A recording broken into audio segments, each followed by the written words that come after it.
Welcome back. The Senate confirming 6 of President Trump's cabinet nominees. Former New York Congressman Lee Zeldin has been confirmed as EPA administrator. This happened yesterday in a 56-42 vote. A vote for Interior Secretary nominee Doug Burgum expected later today. FBI Director nominee Kash Patel and DNI nominee Tulsi Gabbard both facing Senate committees today. Their hearings are happening this morning. Yesterday, Health and Human Services nominee Robert F. Kennedy Jr. and Commerce Secretary nominee Howard Lutnick testified on Capitol Hill in their own hearings. Watch. And all these Democrats are opposed to me for partisan issues. They used to be my friends. Agreed with me on all the environmental issues that I've been working on for my whole career. Now they're against me because anything that President Trump does, any decision he makes, has to be lampooned, derided, discredited, marginalized, vilified. So this is a separate tariff to create action from Mexico and action from Canada. And as far as I know, they are acting swiftly. And if they execute it, there will be no tariff. And if they don't, then there will be. But it's an action-oriented model. That's not the ordinary tariff. The ordinary tariffs need to be studied and examined. Joining me now with more on all of that is North Dakota Senator Kevin Cramer. Senator, great to see you. Thank you so much for being here. How are you feeling about the pace of these confirmation hearings? It feels finally like things are picking up. Initially, I felt like the Democrats were obstructing a bit. Your thoughts? Well, they were, and then they weren't. Yeah. They're in a little bit of a grumpy mood today. I think Jonathan used the word hyperventilating when he's referring to markets. That's kind of what it's like around here right now. So they have been slowing the process down, Maria. But even at that, John Thune has set a cadence that has us going toward, to your point, Doug Burgum, I think, being confirmed later today or tonight. If Democrats don't want to give any time back, we'll go right to Chris Wright, who then will be confirmed sometime tomorrow night, I would think, or early Saturday. And then Doug Collins, who came out of committee 18-1. Nice. So, by the end of this weekend, we're probably going to have 8, 9, or 10 cabinet secretaries confirmed, which is a pace much faster than Joe Biden had 4 years ago. That's terrific. So then the work begins in terms of executing President Trump's agenda, right? And I want to get your take on that.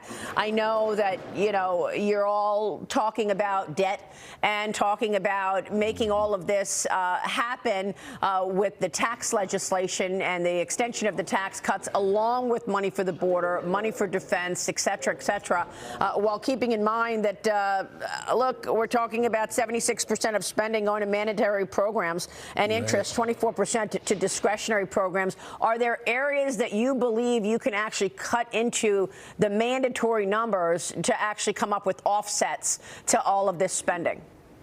Well, I think there is, Maria, but starting with the extension of the tax cuts. Now, the extension of the Tax Cuts and Jobs Act may happen later in the year, may be part of one big bill, as you know, and we can get into all of that.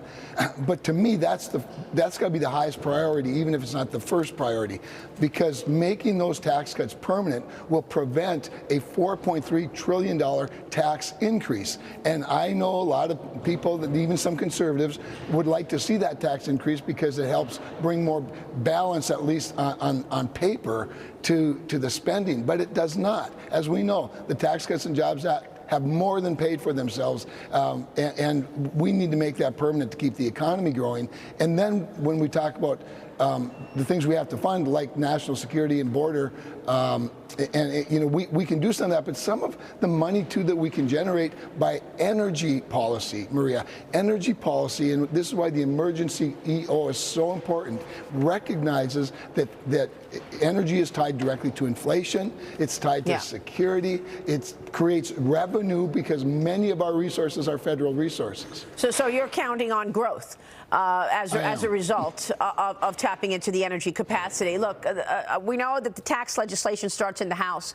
House Speaker Mike Johnson touting positive meetings. After wrapping up the conference retreat in Florida, Johnson said that the reconciliation bill is right on schedule. He told me the bill will be on Trump's desk by the end of April. So we're waiting to see how this is all happening and when it is delivered to the Senate. Politico obtained early details about the budget blueprint, targeting $125 billion in additional defense spending. which we've already reported. The Judiciary Committee talking about $110 billion in new spending, while the Homeland Security Committee wants $90 billion for border security.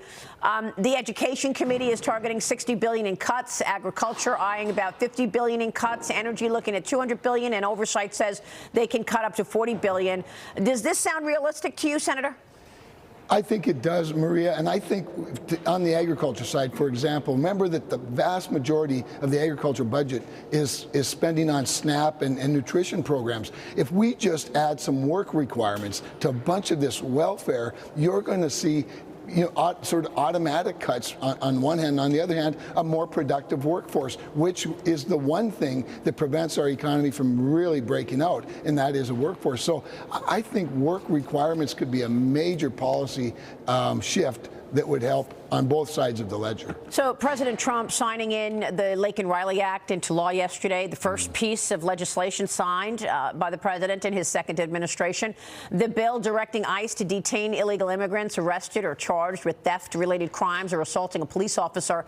Trump also instructed the Pentagon to prepare Guantanamo Bay to hold and detain 30,000 criminal illegal aliens. Secretary of Defense Pete Hegseth said that this makes it easier to deport them through the proper processing. Senator, can you tell us a bit about this deportation, which is now well underway, and what this means for the securing of the border priority, sir?